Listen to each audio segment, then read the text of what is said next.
السلام عليكم ورحمة الله وبركاته. إن الحمد لله نحمده ونستعينه ونستغفره ونستهديه ونعوذ بالله من شرور أنفسنا ومن سيئات أعمالنا. من يهده الله فلا مضل له ومن يضلل فلا هادي له. وأشهد أن لا إله إلا الله وحده لا شريك له وأشهد أن محمدا عبده ورسوله. أما بعد يا الله سبحانه وتعالى فقدك هنا زاري منا يو سلا ሱፊዮችና እኽዋኖች ይሆናል ማለት ነው። ሱፊዮች ብዙ የሚከተሉትና የሚደገፉበት እስትጋሳ የሚጠይቁበት ተወሱል የሚያደርጉበት ይድረስልኝ የሚሉበት ይረዳሉ ይጠቅማሉ ከአላህ ጋር ቀጥታ ግንኙነት ያደርጋሉ ብሎ የሚያስቧቸው ብዙ ሼኾች አሏቸው። ከነዛ ማከል የተወሰኑትን ለማየት እንሞክራለን። ቅዳሜ ይመጣሉ፣ ቆሸሽ ያለ ልብስ ለብሶ ቤት ይገባሉ፣ ለጠራቸውም ይደርሳሉ፣ ብርም በሻንጣ ይዞ ይመጣሉ።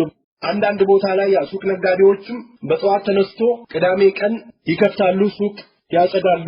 ዛሬ የሰይድና ከድር ቀን ነው፣ እሳቸውን ያገኘ ሰው ጥሩ ትርፍ ያገኛል። እነሱም በእንዲህ አይነት ሰዎችም ያምናሉ፣ ንግዱም ትርፋማ ይሆናል ብሎ ያስባሉ። ሀገራችን ላይ ለሚጠራቸው ሰው እንዳስፈላጊነቱ ይደርሳሉ። ቆሸሽ ያለ ሰው ሲያገኙም ይጠጓቸዋል፣ ይመኩባቸዋል። ከዚህም ከመነሳት ሀገራችን ላይ አንዳንድ ገሪብ የሚባሉ ወይንም ደግሞ ድንበር ያለፉና ሰላት የማይሰግዱ ሰውነታቸው የሚሸት ጸጉራቸውን የሚያሳድጉ ጥፍራቸውን የማይቆርጡ ሰላት የማይሰግዱ ሰዎች እኔ ሰይድና ከድር ነኝ በሚል የሰው ልጆች እንዲጠይቋቸውና ወደነሱ እንዲቀርብ የሚያደርጉ ያው ሸረኞች እንዳሉ እናውቃለን በየክፍለ ሀገሩ። አላህ Subhanahu Wa Ta'ala ከእንዲህ አይነት አላስፈላጊ ከሆነ እምነት ይጠብቃል። ይህ አብዱል ቃድር ጂላኒ የሚባሉት 470ኛው ዓመት ላይ ከሂጅራ አቆጣጠር የተወለዱ ሲሆኑ የሞቱትም 561ኛው ላይ ነው። ባግዳድ ላይ ነው የተቀበሩት። እነሱ ግን አልሞቱም። ለሚጠራቸው ሰው እንዳስፈላጊነቱ ይደርሳሉ። ስለዚህ ይህ የሱፊዮች መንገድ ብሎ ማለት እንደዚህ ተበሩክ ቆሸሽ ባለ ሰው ሰላት ስገድ ሲባል አርሽ ነው የምሰግደው አንተ ምን ታውቃለህ እኔ ከአላህ ጋር ግንኙነት የቀጥታ ነው የሚል ሰው ላይ እንተሳብ ያደርጋሉ። ከነሱም እርዳታን ይፈልጋሉ። ሐታ ፍቅህ ቀርተዋሉ፣ ሐዲስ ቀርተዋሉ፣ ዲን ገብቷቸዋል፣ ሰላት በስነ ስርዓት ይሰግዳሉ፣ እንዲሁም ደግሞ ዝክር በስነ ስርዓት ይላሉ የሚባሉ የሱፊ ተከታዮች ሳይቀሩ በአብዱል ቃድር ጂላኒ ላይ ኢዕቲማድ ያደርጋሉ። ሴቶች ሳይቀሩ ወንዶች ሳይቀሩ አብዱል ቃድር ጂላኒ ቀን ነው ብሎ ያከብራሉ ማለት ነው። ስለዚህ ሱፊዮች ከሚመኩባቸው ከሚጠሯቸው ሼኾች መካከል አብዱል ቃድር ጂላኒ ናቸው። ሌላኛው ደግሞ አህመድ ሪፋዒ ይባላል። በ512ኛው ዓመት ላይ ተወልዷል። 580ኛው ላይ ደግሞ ሙቷል። ከአረብ ቀቢላዎች አንደኛው ነው። እሱ ብዙ ኩፍሪያትና ብዙ ሽርክያት የሆኑ ነገሮችን ቢድዓ አዳዲስ ነገሮችን ጨምሮ ሲያንሰራፋ የነበረ ሰው ነው። ስለዚህ እነዚህም በእነሱ ላይ ኢዕቲማድ ያደርጋሉ፣ ይደገፋቸዋል። ሌላኛው ደግሞ አህመድ አልበደዊን እንደዚሁም ደግሞ የኛ ሀገር ሱፊዮች ኢዕቲማድ ያደርጉባቸዋል፣ ይጠሯቸዋል፣ ድረስልኝ ይሏቸዋል። እሱም 596ኛው ዓመተ ሂጅራ ላይ ተወልዶ 634ኛው ላይ ሙቷል። ኢራቅ ላይ ነው የተቀበረው። ስለዚህ ሱፊዮች በጣም ኢዕቲማድ ከሚያደርጉባቸው የሱፊዮች አውሊያዎች ናቸው። እንዲሁም ደግሞ የነብዩን አለይሂ ሰላቱ ወሰላም መውሊድ ሲያከብሩ ነበሩ ብሎ የሚጠቅሷቸው እነዚህ ሰዎች ናቸው። እነዚህ ሰዎች አቂዳቸው ላይ በጣም ችግር ያለባቸው ሰዎች፣ ከመንሃጀ ሰለፍ ከቁርአን ከሐዲስ ከነብዩ አለይሂ ሰላቱ ወሰላም መንገድ እንህራፍ ያደረጉ ሰዎች ናቸው። ከአላህ ውጭ ሌላ ነገር የሚጠሩ ከአላህ ውጭ ባለ ነገር ኢስቲጋሳን የሚፈልጉ ተበሩኩን የሚፈልጉ ተወሱል የሚያደርጉ እንዲሁም ደግሞ ከባባድ ከእስልምና መንገድ ሊያስወጡ የሚችሉ ሽርክያቶችን ሲዳፈሩ የነበሩ ሰዎች ናቸው። እንዲህ አይነት ሰዎችን ኢኽዋኖች ደግሞ ሱፊዮች ችግር የለባቸውም ብሎ ማወደስ ጀምረዋል። ከዚህ በፊት የሱፊይ መንገድ የቀድር አምላኪነት መንገድ ነው፣ እንዲሁም ደግሞ ተወሱል ኢስቲጋሳ ተበሩክ የሚፈልግበት መንገድ ነው፣ ቁርአን ሐዲስን የሚቃረን መንገድ ነው፣ የነብዩ አለይሂ ሰላቱ ወሰላም መንገድ አይደለም ብሎ ሲያስተምሩ የነበሩትን ዛሬ ጊዜው ከመርዘሙ አንፃር ከሙብተዲና ከቢድዓ ሰዎች ከመቀላቀል አንፃር እንዲሁም ደግሞ ዲን የሚነሰረው ከሙብተዲ ጋር በመቀላቀል ነው አንድ በመሆን ነው በሚል እሳቤ ለሱፊዮችም የእውቅና መታወቂያ ለመስጠት የሚሞክሩ ሰዎች አሉ። አላህ Subhanahu Wa Ta'ala ያልሰጠውን ነገር ብንሰጥ ተቀባይነት አያገኝም ማለት ነው። እኛ ሀገር በብዛት ተንሰራፍቶ ያለው የቲጃኒ መንገድ ነው። ይህ መንገድ ነው እኛ ሀገር እንተሻር የሆነው። ከዓመተ ሂጅራ ሲቆጠር 1150ኛው ዓመት ላይ ነው የተወለደው። 1230ኛው ላይ ደግሞ ሙቷል። በሞሮኮ ላይ ነው የተወለደው። እሱም ነብዩ ላይ የሚቀጥፋቸው ቅጥፈቶች አላህ ላይ የሚቀጥፋቸው ቅጥፈቶች አሉ። በመጀመሪያ ደረጃ የሚቀጥፋቸው ቅጥፈቶች አንደኛው ነብዩን አለይሂ ሰላቱ ወሰለም ፊት ለፊት አግኝቻቸዋለሁ ያላህ መልእክተኛ ዲኔንም የተማርኩት ከሳቸው ነው ቀጥታ ብሎ ይናገራል። ነብዩም አለይሂ ሰላቱ ወሰላም በሷቸው የተዘጋን ነገር ለሰሃቦቹ ያልተናገሩትን ነገር ለኔ እንዲከፈትልኝና እንደምከፍ አረጋግጦልኛል ይላል። አዑዙ ቢላህ ይህንን ይናገራል። ነብዩ አለይሂ ሰላቱ ወሰላም የነቢያቶች መደምደሚያ ሐቅ ላይ የተነሰሩ ባጢልን ያወገዙ የባጢል ሰዎችን ያሽመደመዱ የሐቅ ሰዎችን በሐቅ ላይ እንዲጸኑ ያደረጉ ነብይ ናቸው። እሱ ግን በነብዩ አለይሂ ሰላቱ ወሰላም የተዘጋው ነገር ለኔ እንዲከፈትልኝና ሰሃቦች ያላወቁትን ነገር አስተምሮኛል ብሎ የሚናገር ሰው ነው። ይህ ደግሞ ቅጥፈት ነው የሚሆነው በአላህ መልእክተኛ ላይ። ወደ ትክክለኛው መንገድም ሰዎችን እንድመራ ተፈቅዶልኛል ይላል። ነብዩ አለይሂ ሰላቱ ወሰላም ፈትህን ሰጥቶኛል ወይንም ደግሞ ታፊየቱ ሰላት የሚባል ሰጥቶኛል የአላህ መልእክተኛ ብሎ የሚናገር ሰው ነው። ለአንድ ሰሃባም ያላስተማሩትን ነገር ለኔ ያስተምሮኛል ብሎ ይናገራል ኪታቡ ላይ። ይህም ከላም እመትና ኩፍር ነው። አላህ ሱብሓነሁ ወተዓላ ለነብዩ ምንድነው ያላቸው? አንተ የአላህ መልእክተኛ ወደ አንተ የተወረደውን ነገር አድርስ ይላቸዋል ለነብዩ አለይሂ ሰላቱ ወሰላም። አላህ ሱብሓነሁ ወተዓላ ነብዩን አለይሂ ሰላቱ ወሰላም የተሰጣቸውን ቁርአን አድርስ በስነ ስርዓት ለሰው ልጆች ነገራቸው፣ ሐራምና ሐላልን ተውሂድን አስተምራቸው፣ የሰው ልጆችን ወደ ሐቅ አስተምር ብሎ ለነብዩ አለይሂ ሰላቱ ወሰላም ይህንን ቁርአን አውርዶላቸዋል። ነገር ግን እሱ ምን ይላል? ለሰሃቦቻቸው ያላስተማሩትን ነገር ለኔ ነግሮኛል፣ በአካል አግኝቻቸው ተነጋግረን ይህንን ሰጥቶኛል ብሎ ይናገራል። ይህም ለነብዩ አለይሂ ሰላቱ ወሰላም ለነብይነታቸው የሚቃረን ንግግር ነው። ኢያዘን ቢላህ እንዲህ አይነት ነገር ከመናገር አላህ ይጠብቀን።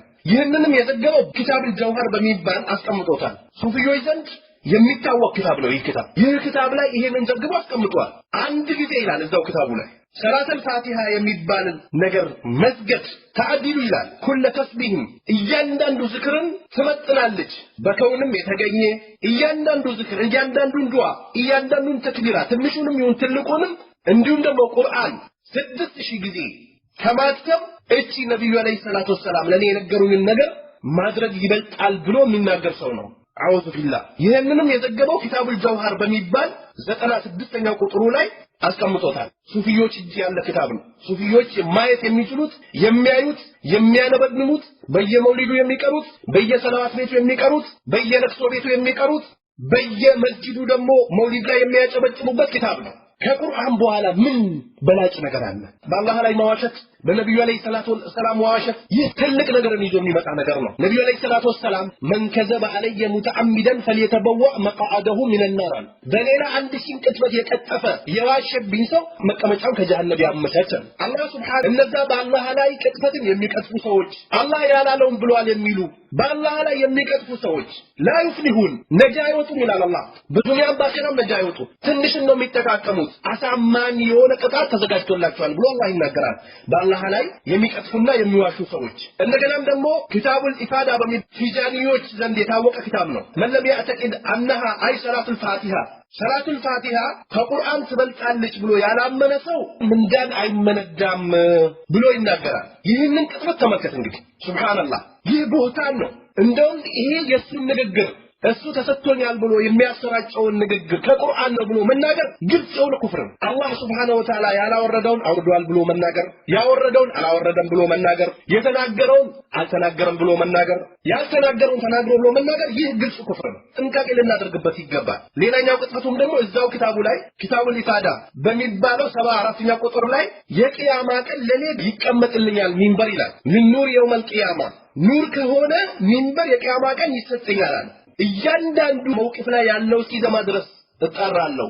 ይህ ስትደገፉበትና ለችግራችሁ ስትጠሩት ድረስልኝ ስትሉት የነበረው ሰውዬ ነው ተብሎ ይነገርልኛል። የቂያማ ቀን አላህ ዘንድ ቀርቤ የምናገር ሰው ነኝ ብሎ ይናገራል። አዑዙ ቢላህ። ነብዩ አለይሂ ሰላቱ ወሰላም ምንድነው ያሉት? የቂያማ ቀን ሁሉም ሰው ነፍሲ ነፍሲ ነፍሲ ነፍሲ ነፍሲ ይላል።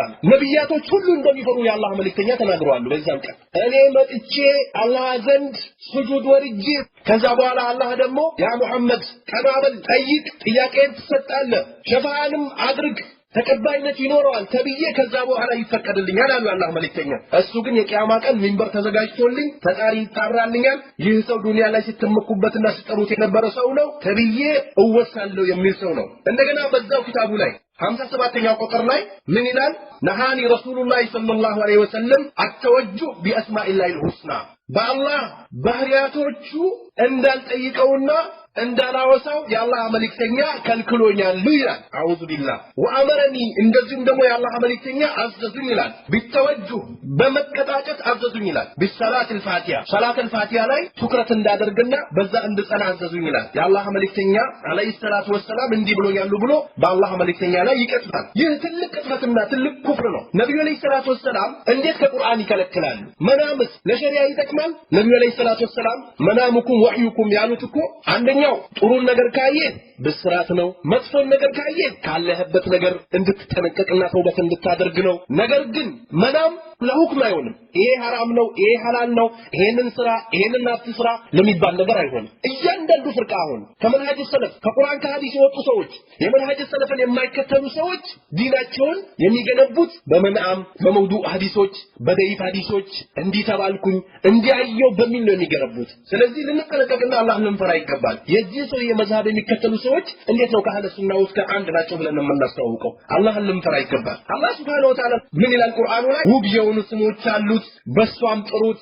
አርራህማን፣ አርራሂም፣ አልገፉር፣ አልወዱድ ለአላህ ምርጥ ስሞች አሉት፣ በሱ ጥሩት እያለ ነው አላህ Subhanahu Wa Ta'ala በቁርአን። አላህ እንዲህ ብሎ ያዘዘበትን ነገር እንዴት ነብዩ ለሱ ይከለክሉታል? ስለዚህ ይሄም ከሚቀጥፋቸው ቅጥፈቶች አንደኛው ይህ ነው። እንዲሁም ደግሞ ኪታብ አልጀውሃር በሚባለው ደግሞ 170ኛ ቁጥር ላይ ምን ይላል አህመድ ቲጃኒ? من حصل له النظر فينا يوم الجمعة أو الاثنين يدخل الجنة بغير حساب ولا عقاب. أعوذ بالله من هذا الكلام. يا جماعة أنا لما يتمتعنا يتوفق أسو وينم دمو يوم الخميس ينم في تياي سو ጀነትን ያለ ሂሳብም ያለ ቅጣትም ይገባል ብሎ ይናገራል። ነብዩ አለይሂ ሰላቱ ወሰለም ያላሉትን ነብዩ በነበሩበት ሰዓት አይሁዶች ነበሩ፣ ሙሽሪኮች ነበሩ።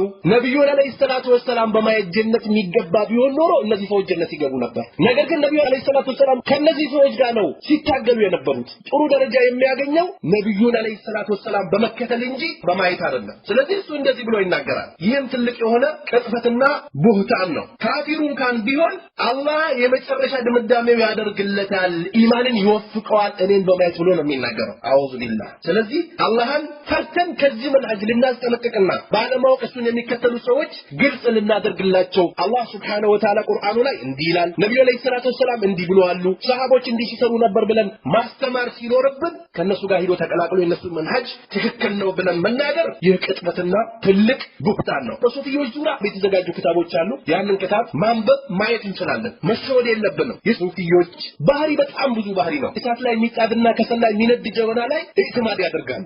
ምግብ ተሰርቶ በምግብ ኢትማድ ያደርጋሉ። እንዲሁም ደግሞ በነጭ በግና በጥቁር በግ ኢትማድ ያደርጋሉ። ቆሸሽ ባለ ሰው ኢትማድ ያደርጋሉ። በጨለማ ኢትማድ ያደርጋሉ። በእርዚ ኢትማድ ያደርጋሉ። በጠንቋ ኢትማድ ያደርጋሉ። ስለዚህ እነዚህ ሰዎች ወደ ቀጥተኛው መንገድ እንዲገቡና ቁርአን ሐዲስን እንዲይዙ እስልምናቸውን አጥብቀው እንዲይዙ ከመምከር ይልቅ ትክክል ናቸው ብሎ መናገሩ አላህ ላይ ውሸት ነው። አላህ Subhanahu Wa Ta'ala ቁርአን ላይ ከቀጠፈ ሰው በላይ ማን በደለኛ አለ ይላል አላህ Subhanahu Wa Ta'ala። አላህ ሐራም ያደረገውን ሐላል ከሚያደርግ ሰው በላይ፣ አላህ ሽርክ ያደረገውን ተውሂድ ከሚያደርግ በላይ፣ አላህ ደግሞ የከለከለውን ከሚፈቅድ ሰው በላይ ማን በደለኛ አለ ይላል አላህ Subhanahu Wa Ta'ala። ያለ ዕውቀት አላህ ላይ ከሚቀጥፍ ሰው በላይ ማን በደለኛ አለ ይላል። የሰው ልጆችን ያለ ዕውቀት ሊያጠም ብሎ አላህ Subhanahu Wa Ta'ala ይናገራል። ስለዚህ መጠንቀቅ መቻል አለብን። ባጢልን ከመርዳት ከባጢል ጋር አብሮ በመቆም ከባጢል ሰዎች ጋር በመቀላቀል ሙሲባ እንዳይነካን መጠንቀቅ መቻል አለብን። አላህ Subhanahu Wa Ta'ala ቁርአኑ ላይ ምንድነው አላህ ላይ የሚቀጥፉ ሰዎችን ነጥላ ይዛ ማትሄዷን ፍትነን ተጠንቀቁ ነው የሚለው። ቲጃኒዎች ያው እንደማንኛው ሱፊ የሚንቀሳቀሱ ሰዎች ናቸው። ከሱፊዎች ጋር ተቀላቅሎ የሚሄዱ የሱፊን መንገድ እንተሻለ የሚያደርጉ ሰዎች ናቸው። ተወሱል ይቻላል ይላሉ። ወደ አላህ ቀጥታ እንዴት አንድ ሰው ይቃርባል? አውሊያዎችን መያዝ አለበት። ነብዩን ይዞ በዛ በኩል ነው አድርጎ መሄድ ያለበት እንጂ ቀጥታ እንዴት አላህን ይጠይቃል? እኔ ወንጀለኛ ነኝ፣ አንተ ወንጀለኛ ነህ፣ ወንጀላችን ጣራ ደርሷል፣ እንዴት ቀጥታ ወደ አላህ እንሄዳለን ብሎ የሚናገሩ ሰዎች ናቸው። እናንተ ያመናችሁ ሰዎች ወይ ወደ አላህ ግልጽ ተውበት አድርጉ፣ ጌታችሁ ሊምራችሁና ወንጀላችሁን ይቅር ሊላችሁ እርግጥ ነው ይያለ እንዴት ቀጥታ ወደ አላህ እንሄዳለን ብሎ ይናገራሉ። ነብዩ አለይሂ ሰላቱ ሰላም ቁርአን አላህ ምንድነው ያላቸው? ሸርን ማጥቦ ኖሮ ኸይርን አበዛ ነበረ፣ ሸርም ባንካኝ ነበረ።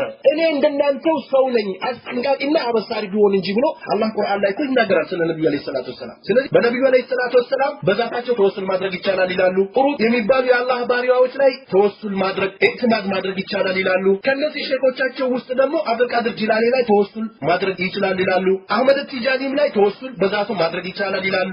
ይህ ሁሉ ሸሪዓ የከለከለበት ጉዳይ ነው። እነሱም ይላሉ አህመድ ቲጃኒ ከአላህ አውሊያዎች የመጨረሻው ነው፣ ለሱ ተወዳዳሪና የሚደርሰው የለም ብሎ የሚናገሩ ሰዎች ናቸው። ስለዚህ ይህም ግልጽ የሆነ ጽመት ነው፣ በአላህ ላይ ቅጥፈት ነው። አላህ እኮ አውሊያ ብሎ የሚጠቅሳቸው ሐዘንም የለባቸውም ብሎ ይናገራል አላህ Subhanahu Wa Ta'ala። ማናቸው እነሱ?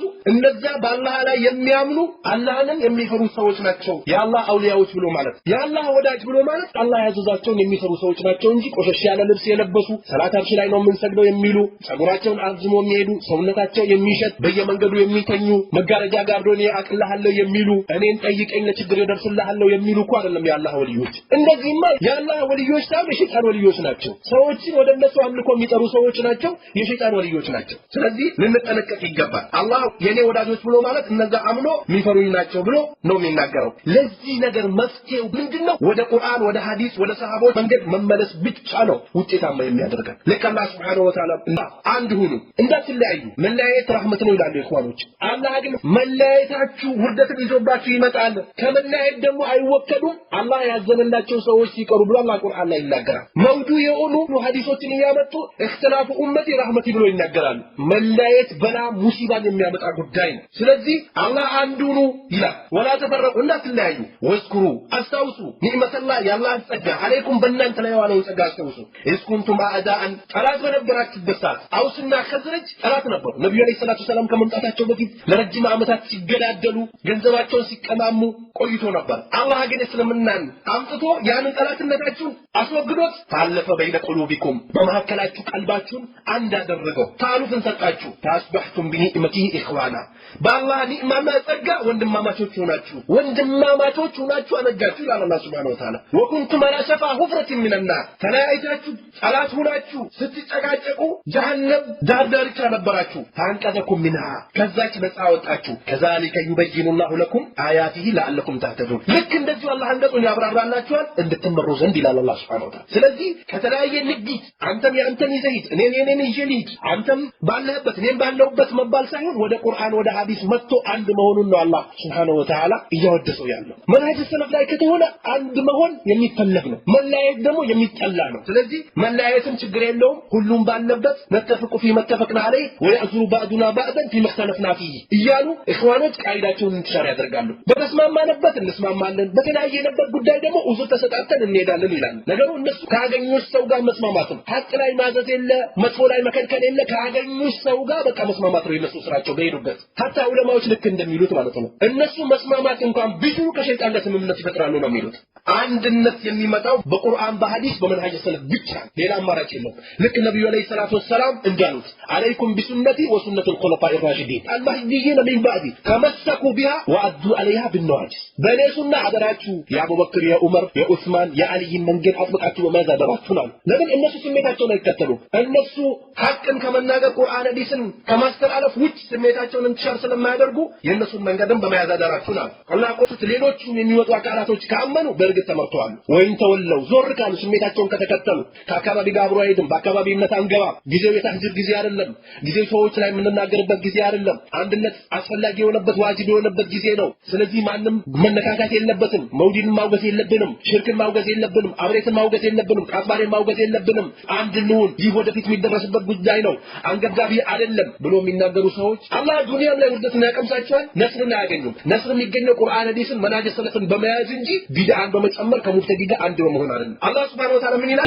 ይህ ቀጥ ያለው መንገዴ ነው ተከተሉት ይላል አላህ Subhanahu Wa Ta'ala። ከኔ መንገድ ያፈነገጡ የሆኑ መንገዶች እንዳትከተሉ። ሱፊዮች ረቢዑል አወል 12 ነብዩ የተወለዱበት ቀን ነው ብሎ ሲጨፍሩ አንተም እዛ ላይ ሄደ ዛሬ ነብዩን መንዘክርበት ነው ብለህ አማርኛ ቀይረ ብታወራ መውሊድ ከበርከ ነው የሚባለው። ማን ነው በ12ኛው ቀን ጠብቀ ነብዩን አውሳ ያለ? ቅጥፈት ነው ይሄ። ነብዩ አለይሂ ሰላቱ ወሰላም በ12ኛው ቀን መወለዳቸው ኺላፍ አለው። ዑለማዎች ተለያይተውበታል። ለምንድን ነው ክታብ እንደማያውቅ ቁርአን ቀርቶ እንደማያውቅ ሐዲስ እንደማያውቅ መንሃጅ ሰለፍን እንደማያውቅ ምን ሆነ? ነብዩ ሰለላሁ ዐለይሂ ወሰለም የተወለዱት በሰፈር ወር ነው የሚሉ አሉ፣ በረቢዑል አኺር ነው የሚሉ አሉ፣ በረጀብ ነው የሚሉ አሉ፣ በረመዳን ነው የሚሉ አሉ፣ በረቢዑል አወል ነው የሚሉ አሉ። በ12ኛው ቀን ነው የተወለዱት የሚል ሐዲስም የለም ቁርአንም የለም ከሰሃቦችም የተገኘ ነገር የለም። ለነብዩ ሰለላሁ ዐለይሂ ወሰለም ሰኞን ለምንድን ነው የምትጾሙት ብሎ ሲጠይቋቸው እኔ የተወለድኩበት ቀን ነው ሲሉ መጾምን ቀጠሉ። ከሻልክ ጾም፣ አዲስ ነገር ለምን ትጨምራለህ? አዲስ ነገር ለምን ትፈጥራለህ? ኹዝበ ያ ረሱላህ ለምን ትላለህ? አሪቦ ነቢ ለምን ትላለህ? ያልተባለ ነገር ከቻልክ ጾም። ነብዩ ሰለላሁ ዐለይሂ ወሰለም ይጾሙ ነበር፣ ሰሃቦቹ ይጾሙ ነበር።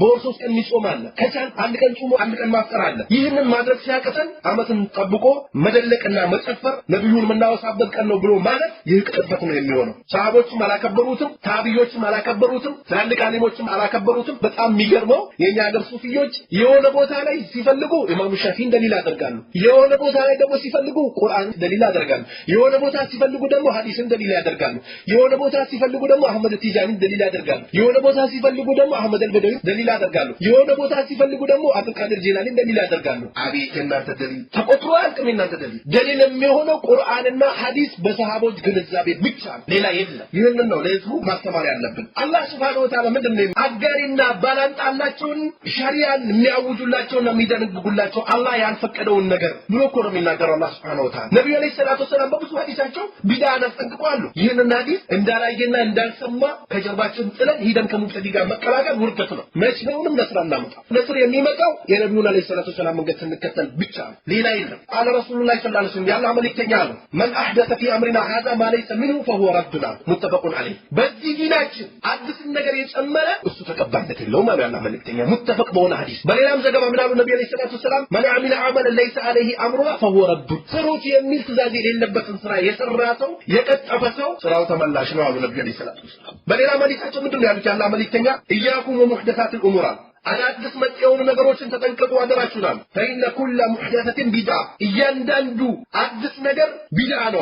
ወኩለ ቢድዓቲን ደላላ እያንዳንዱ ደግሞ ቢድዓ ጥመት ነው። ጥመት ደግሞ ወደ ጀሃነም ነው የሚወስደው። በዲን ላይ ቢድዓቱል ሐሰና የሚባል ነገር የለም። ነብዩ ሰለላሁ ዐለይሂ ወሰለም ቢድዓ የተባለ ነገር በጠቅላላ ጥመት ነው ብሎ ያስቀምጦታል። ዛሬ ይቀጥፋሉ። መሰለ ፊል ኢስላም ሱነተን የሚለውን በእስልምና ላይ አዲስ ነገር የጀመረ ሰው ብሎ ይፈስሩታል። ይህ ቅጥፈት ነው። ነብዩ ሰለላሁ ዐለይሂ ወሰለም ተናግሮት የነበረ ነገር ሰሃቦች ሲሰሩት የነበረ ነገር ተዘንግቶ ሰውችላ ብሎት ሲያበቃ ይህንን ስሩ ብሎ ያንን ነገር ህያው ያደረገ ሰው አጅር ያገኛል ነው ትርጉም እንጂ አዲስ ከደመ ነፍስ አምጥቶ መጨመር ማለት አይደለም። እንደዛ ከተባለማ የስልጤ ሼክም ይጨምራል፣ የወለኔ ሼክም ይጨምራል፣ የጉራጌ ሼክም ይጨምራል፣ የአማራ ሼክም ይጨምራል፣ የወሎ ሼክም ይጨምራል። እያንዳንዱ ሼክ አዲስ ነገር ይጨምርና ሁሉም በያለበት የራሱ አምልኮ መፈጸም ይጀምራል ማለት ነው። ነገር ግን ይሄ አልተፈቀደም በእስልምና። አላህ Subhanahu Wa Ta'ala ምንድነው ምናን ሞላውላችኋል፣ ጸጋዬንም በእናንተ ላይ አበረከት፣ በሃይማኖት በኩልም ደግሞ እስልምናን ወደድኩላችሁ አለ አላህ። ሌላን ሃይማኖት የሚፈልግ ለሰው ልጆች ለሚያመልኩት ነገር ነፃነትና ዕውቅና የሚሰጥ አላህ ልጅ አለው ሲባል ሰማይና ምድር ሊሰነጣጠቁ ይቀርባሉ የሚለውን ነገር እኛ የፈጣሪውን ልጆች ነን ማለት አላህ በሃይማኖት ደግሞ ነፃነት ሰጥቷል ሁሉም የፈለገውን ነገር ያመልካል ብሎ ማለት ይህ ቅጥፈት ነው። ቅጥፈት ነው። አላህ ዘንድ ሊያስጠይቅና ሊያዋርድ የሚችል ጉዳይ ነው። ልንጠነቀቀው ይገባል። ነብዩ አለይሂ ሰላቱ ወሰለም መን ተሸበሀ ቢቀውሚ ፈሁወ ሚንሁም ረዋሁ ኢማሙ አህመድ ወገይሪ ወሰሐሁ አልባኒ። ከህዝቦች ጋር የተመሳሰለ ባነጋገርህም በለው ባለባበስም በለው ባካሄድም በለው ባከነዋውንም በለው በአምልኮሽም በለው በምንም ከሰዎች ጋር የተመሳሰለ ሰው ከነሱ ጋር የቂያማ ቀን የሚቀሰቀስ የፍራውንን ባህሪ ያዘ ሰው ከፍራውን ጋር ይቀሰቀሳል። የቃሩንን ባህሪ ያዘ ሰው ከቃሩን ጋር ይቀሰቀሳል። የሃማንን ባህሪ ያዘ ሰው ከሃማን ጋር ይቀሰቀሳል። የነብዩን መንገድ የሰሃቦችን መንገድ የያዘው ደግሞ ከነሱ ጋር ይቀሰቀሳል። ስለዚህ ልንጠነቀቅ ይገባል። ነብዩን አለይሂ ሰላቱ ሰላም ምን ወድ ከሆነ ዲኑን መርዳት ምን ፈልግ ከሆነ ለዲኑ ምን ጨነቅ ከሆነ መጥተወዱ ከሆነ ተከተሉኝ ብለህ በላቸው። አላህ ይወዳችኋል፣ ወንጀላችሁንም አላህ ይምራችኋል። ነብዩን አለይሂ ሰላቱ ሰላም እኮ መከተል ብሎ ማለት እኮ መውሊድ መጨፈር አይደለም። እያንዳንዱ ሰላታችን አስተካክለን ስንሰግድ ነብዩን እናወሳለን። ለሊት ቁመህ ስትሰግድ ነብዩን ታወሳለህ፣ ትከፍላለህ። ሰላትህ ውስጥ የሰላት ወቅት ሲገባ ከአዛን በኋላ ነብዩን ታስታውሳለህ፣ አዛን ላይ ነብዩን ታስታውሳለህ። ስለዚህ ይሄንን ነገር መስራት እያለብን ነብዩን ማውሳት ሰላዋት ማውረድ እንዴት እንደሆነ ተቀምጦልሃል። ሪያዱ ሳሊ ላይ አለ፣ ቡሉግ ላይ አለ፣ ቡኻሪ ላይ አለ፣ ሙስሊም ላይ አለ ሰላዋት እንዴት እንደሆነ። ይሄንን ፈልገን መስራት እያለብን ሌላ ነገር እንቀጥፋለን። ስለዚህ አላህን እንፈራ።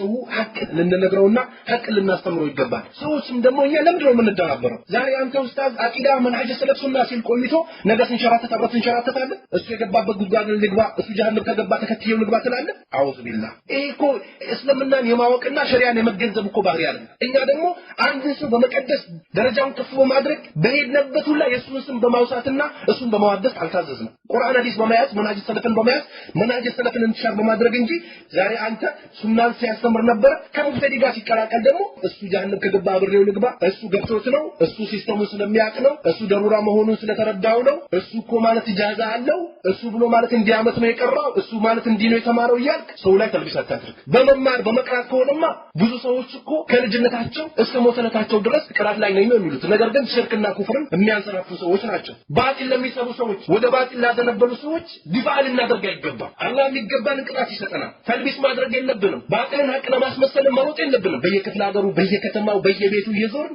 ሐቅ የያዙ ሰዎች ተሰሚነት እንዳይኖራቸው የኛን መንሐጅ እንተሻር ለማድረግ እኛ የነበትን ነገር ለሰዎቹ ለማድረስ ጥረት ማድረግ የለብንም። ግልጽ የሆነው መንሐጅ ሰለፍን ነው ቁርአን ሐዲስን ለማስተላለፍ መጨነቅና መሮጥ ያለብን። ልክ አብዱላህ ኢብኑ መስዑድ እንዳለ እተቢዑ ይላል ተከተሉ ወላ ተብተዲኡ፣ አዲስን ፈጠራ እንዳትፈጥሩ ፈቀድ ኩፊቱም፣ የሚበቃችሁ ነገር ስለተሰጣችሁ ተከተሉ ነው የሚለው። ስለዚህ መከተል እንጂ አዳዲስ ነገር መጨመር ውርደትን የሚያስቀምስ ጉዳይ እንጂ ደረጃን የሚያሰጥ ጉዳይ አይደለም። ነብዩ ሰለላሁ ዐለይሂ ወሰለም በብዙ ሐዲሳቸው ነው የተናገሩት። ዲንን ሊነቅ ከመንሐጅ ሰለፍ ላይ ሊያወጣ ይመጣል፣ ያጠንቅራል። ንቃብሽ ነው ልቄ የሚልሽ ይመጣል፣ ያጂ ሱሪን ጎትት ጽምህላች ዲን ብሎ ማለት ይሄ አይደለም ብሎ ፍልስፍና ውስጥ ሊያስገባ ይመጣል። አጥብቀህ ያዝ እንዳትለቅ፣ አጥብቀሽ ያጂ። አላህ ቁርአን ላይ ደግሞ ምንድነው የሚለው? መልእክተኛ የሰጣችሁን ነገር ያዙ፣ የከለከላችሁን ተከልከሉ ይላል አላህ ሱብሓነሁ ወተዓላ። በሌላም የቁርአን አንቀጽ አላህ ምንድነው የነብዩ መንገድ የሚቃረኑ የአላህን ቁርአን የነብዩን ሐዲስ የሰሃቦችን መንገድ የሚቃረኑ ሰዎች ይጠንቀቁ፣ ፍትና እንዳታገኛቸው፣ ኩፍር ላይ ሄዶ እንዳይወጡ ይጠንቀቁ፣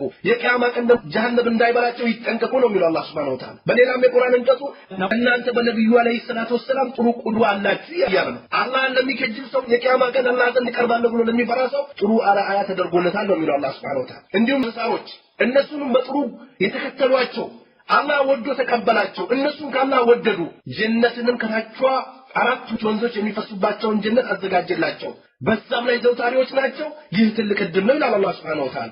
ስለዚህ ይሄንን መንገድ ከመከተል ውጭ ሌላ አማራጭ የለም፣ ማግኘትም አይቻልም፣ አይገኝም። አላህ ሱብሓነሁ ወተዓላ እኮ ምንድነው የሚለው? እናንተ ያመናችሁ ሰዎች ወይ አትፈላሰፉ፣ አላህን እሺ በሉ፣ መልእክተኛውን እሺ በሉ፣ ወኡሉል አምሪ ሚንኩም፣ ከእናንተ ውስጥ ደግሞ የእውቀት ባለቤት የሆኑትንም እሺ በሉ። ቁርአን ሐዲስን መንሐጅ ሰለፍን በግልጽ የሚነግረን አካል እሺ በል። በአንድ ነገር ሳትግባቡ ብትቀሩ ፈሩዱ ኢለላህ ወረሱል፣ ወደ አላህና ወደ መልእክተኛው መልስ። ወደ ቦክስ፣ ወደ ስድብ፣ ወደ ትችት አይደለም፣ ወደ አላህ መልስ፣ ወደ ነብዩ አለይሂ ሰላቱ ወሰላም መልስ እያለ ነው አላህ ሱብሓነሁ ወተዓላ። ተጋጭተሃል፣ ወደ ቁርአን መልስ። አላህ ምን ይላል? ነብዩ አለይሂ ሰላቱ ወሰላም ምን ይላሉ?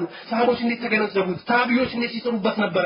መልሱት ወደዛ እያለ ነው አላህ ሱብሓነሁ ወተዓላ። በአላህና በመጨረሻው ቀን የምታምኑ ከሆነ ይሄን አድርጉ ነው የሚለው አላህ ሱብሓነሁ ወተዓላ። በሌላ የቁርአን አንቀጽ ምንድነው የሚለው? አላህ የተጋጫችሁበት ጉዳይ ሁክሙ ወደ አላህ ነው ይላል አላህ ሱብሓነሁ ወተዓላ። አንተ አትፈላሰፍ፣ የኔ ሸክ ያለውን ተቀበል ብለህ ታስገድድ። የኔ ሸክ ያለውን ካልተቀበልክ አንተ አመፀኛ ነህ፣ አንተ ድንበር ኃላፊ ነህ፣ አንተ ኡማው የምትፈትን ሰው ነህ፣ አንተ ሀዳፊ ነህ ብለህ አታውራ። ቁርአን ሐዲስን ነፍስን ከተጋጨ አስተምረው ንገረው፣ እንዲህ ጋር አስጠንቅቅ። ካልሆነ ግን ያንተ ሸክ ስላልደገፈ ያንተን አካይ ስላልተቀበለ አንተ ወርደ ተዋርደ ከሙብተዲ ጋር ሂደህ ስትቀላቀል ካንተ ጋር አብሮ ካልተቀላቀለ ካንተ ጋር አብሮ ካልሰራ ያንተን ባንዲራ ይዞ ካላውለበለበ ያንተን ስም በየቦታው ካልጠራ ስሙን ብታጠፋውም ተቀባይነት የሌለው ጉዳይ፣ መፍትሄ የማታመጣበትና መፍትሄ የማይገኝበት ጉዳይ። ለምን አላህ ዲንን የያዙ ሰዎች ሐቅ ላይ ቆሙ ሰዎች እስከ ቂያማ ቀን ድረስ ይረዳቸዋል። ከዚህ በፊት የነበሩ ሙሽሪኮችም ነብዩ ላይ ሰላቱ ሰላይ ሲቀጥፉ ሲዋሹ አልተሳካላቸው። ስለዚህ ከውሸትም በአላህ ላይም በነብዩ አለይሂ ሰላቱ ሰላም ከመቅጠፍ ሙእሚኖች ላይም ከመቅጠፍ ሐቅን ከባጢል ጋር በመቀላቀል